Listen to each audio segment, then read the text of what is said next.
In depth tonight, a local woman's desperate search for answers about her beginnings, but she says her closed adoption is keeping her from getting the closure she needs. And laying part of the blame with the state, saying current law wipes away who she was before her adoption.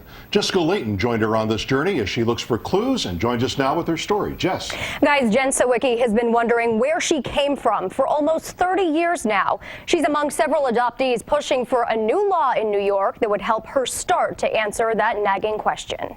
Is that the candy I have now? Yes.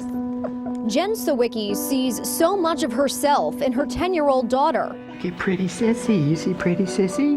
The 36-year-old wonders if she resembles her own birth mother, and she fears she'll never find out. This is such a huge part of me, and I don't even know it. For most of her life, this photographer from Amsterdam has been on a mission to fill in the missing pages of her photo album and find her original family, her parents and 3 siblings. Every time I go to the store, to this day, I see people and I say, you know, could I be related to them? The mother of 4 really ramped up the search about 3 years ago when she was pregnant with her youngest, little Landon. But I think my age and carrying another child at the age that I am just made me all the more curious. The curiosity now consumes her. I've signed up for every registry that there is out there. She's spent countless hours in local libraries, searching high school yearbooks from the late 60s in Amsterdam and surrounding districts. She's taken DNA tests, and her story has been seen by thousands on social media.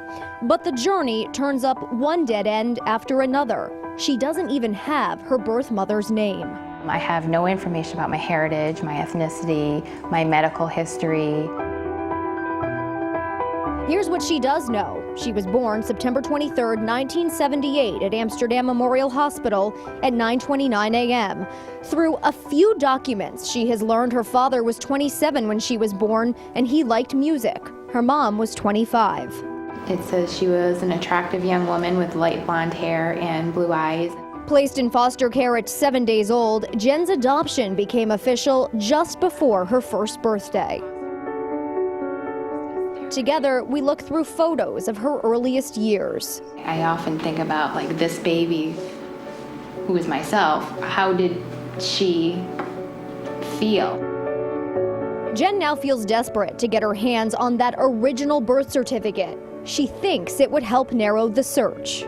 But as someone adopted in New York State, Jen can only legally get her altered birth certificate, the one that bears the name of her adoptive parents. And because of that, she feels like the state is holding her heritage and her history hostage. There's an identity of the first chapter of your life that's completely erased. With adoptions, there's always been this code of silence. Assemblyman John McDonald points out because adoption is so sensitive, the laws have always protected the identity of the birth parent. But he says with so much focus on genetics and medical history now, those who have been adopted deserve to know if they're at increased risk for a debilitating disease. He's one of the Assembly sponsors working to get the Adoptee Bill of Rights to the floor for a vote. It would essentially appoint a liaison to act as a messenger between the child and the birth parent. To contact through an intermediary that birth parent to get some important information that really can make a difference in their lives. It could be months, though, before the bill is even considered. So in the meantime, what would you tell this woman in Amsterdam? Keep pushing. Jen wants to be clear. While she would welcome a reunion with her birth mom, she's not pushing for a relationship. What do you want her to hear from you? I'm not looking to interfere in anyone's life. I would love to know my medical history. And there could be something that I would need to be tested for that I wouldn't otherwise know. And she says she needs to know for the sake of her children. Posing for a family picture beneath a maple tree, she wonders if she'll ever know more about her own original family tree. She's hopeful that one day she'll finally get to fill the empty pages of the photo album she's been saving. I can't walk away from it. And And we should mention that Jen was given the name Catherine at birth. Her adoptive parents named her Jennifer, and Sawiki is her married name. Jen says there is a misconception out there that people who go searching for their birth parents are unhappy. She says that is not the case. She loves the family that adopted her. If you have any information that could help her connect with her birth family, you can send me a tip here at the station. Layton at WNYT.com.